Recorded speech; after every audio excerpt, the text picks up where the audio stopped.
अगं साक्षी आलीस का ग? कशी होती शाळा? अगं आई, मी आता शाळेतून आले. आधी मला थोडा टीव्ही पाहू दे ना. ती काठी आल्या आल्या लगेच टीव्ही.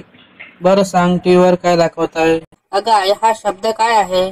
बलात्कार म्हणजे काय? साक्षी चल इकडे ये. बस माझ्या जवळ. मी तुला एक महत्वाची गोष्ट समजावतो. काय ग आई? बाळा, जगात चांगले आणि वाईट दोन्ही प्रकारचे लोक असतात. काही लोक चांगले असतात, आपल्यावर प्रेम करतात, आपली काळजी घेतात, पण काही लोक असतात जे आपल्याला त्रास देतात. तुला कसं कळतं कोण चांगला आणि कोण वाईट? बाळा, यासाठी चांगला स्पर्श आणि वाईट स्पर्श समजून घ्यायला हवा. हे काय असतं ग? बघ, जर कोणी तुला प्रेमाने गालावर, डोक्यावर किंवा हातावर स्पर्श केला तर तो चांगला स्पर्श असतो.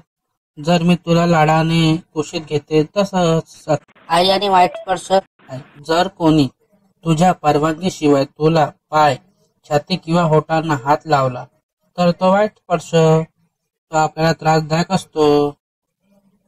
वाटतो. अशा वेळी तुला लगेच मोठ्यांना सांगायचं, आई, बाबा, शिक्षक किंवा विश्वासू व्यक्तींना. आणि जर मी सांगितलं तर काय होईल? तू सुरक्षित राहशील आणि त्या व्यक्तीला त्याच्या चुकीची शिक्षा मिळेल. कोणताही वाईट अनुभव लपवू नकोस, घाबरू नकोस. बरं आई, मी लक्षात ठेवेन. पण हे शाळेत शिकवलं तर सगळ्यांना मुलाला कळेल ना? हो बाळा, हे खरंच महत्वाचं आहे. मी तुझ्या सरांशी बोलेन, जेणेकरून ते वर्गातल्या सगळ्या मुलांना शिकवतील. छान, आता मला नीट कळलं. आई, माझं चांगलं बाळ,